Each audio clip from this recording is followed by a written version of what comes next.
ரத்தமும் தண்ணியும் ஒன்னா ஓடாது. இன்னும் பேச்சுவார்த்தையும் பயங்கரவாதமும் ஒன்னா இருக்க முடியாது. நம்ம பேச வேண்டிய விஷயம் ரெண்டு தான். ஒன்னு, பாகிஸ்தான் ஆக்குபைடு காஷ்மீரை எப்ப எங்கள்கிட்ட ஒப்படைக்கிற, எப்ப டெரரிசத்தை நிறுத்துற. Meenakshi Faculty of Physiotherapy. Admissions open for BPT and MPT. Apply now. இன்றைய காஷ்மீர் பிரச்சனை ஏன் வந்தது, யாரால் வந்தது? 47ல பாகிஸ்தான் 4000 ராணுவ வீரர்களை அனுப்பி முழு காஷ்மீரையும் கைப்பற்றியது. அப்பொழுது ராஜா ஹரிசிங் அவர்கள், நான் இந்தியாவோடு இணைந்து விடுகிறேன், என்னுடைய ஜம்மு காஷ்மீர் மாநிலத்தை காப்பாற்றுங்கள்னு இந்திய அரசாங்கத்திட்ட கேட்டார். நம்ம ராணுவம் மிக திறமையாக போராடி 2/3 காஷ்மீரை மீட்டது.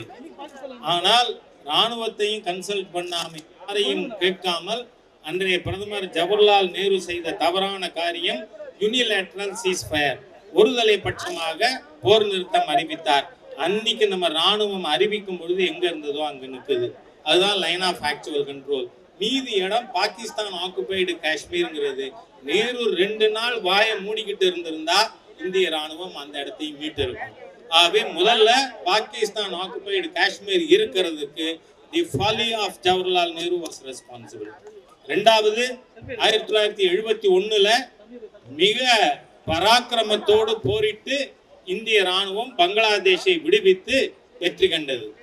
ஆனால் அன்னைக்கு 93,000 பாகிஸ்தான் வீரர்கள் இந்திய ராணுவத்தால் கைது செய்யப்பட்டார்கள், சிறைபிடிக்கப்பட்டார்கள், பிரிசனர் ஆஃப் வார்.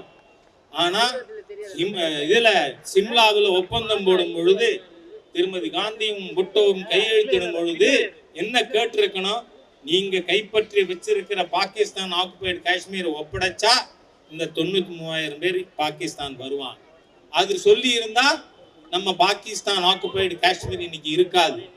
ஆனால் சிம்லாவில் எந்த விதமான கண்டிஷன் இல்லாமல் நம் மண்ணை திரும்ப பெறாமல் ஒப்பந்தம் கையெழுத்தானது.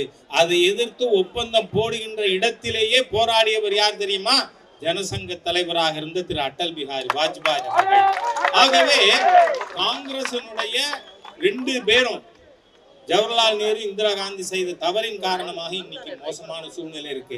இன்னைக்கு ஜெயராம் ரமேஷும் பீட்டர் அல்போன்ஸும் பேசலாமா? ஆகவே நாம் புரிந்து கொள்ள வேண்டும், அந்த தவறை இனிமேல் பாரதம் செய்யாது என்பதை நம்முடைய மாண்புமிகு பிரதமர் தெளிவா சொல்லி இருக்கார். என்ன சொன்னாரு? ரத்தமும் தண்ணியும் ஒன்னா ஓடாது. இன்னும் பேச்சுவார்த்தையும் பயங்கரவாதமும் ஒன்னா இருக்க முடியாது. நம்ம பேச வேண்டிய விஷயம் 2 தான். ஒன்னு, பாகிஸ்தான் ஆக்குபைடு காஷ்மீரை எப்ப எங்கள்கிட்ட ஒப்படைக்கிற, எப்ப டெரரிசத்தை நிறுத்துற. இது மட்டுமே பேச்சுவார்த்தையின் மையமாக இருக்கும்னு. Meenakshi Faculty of Physiotherapy. Admissions open for BPT and MPT. Apply now.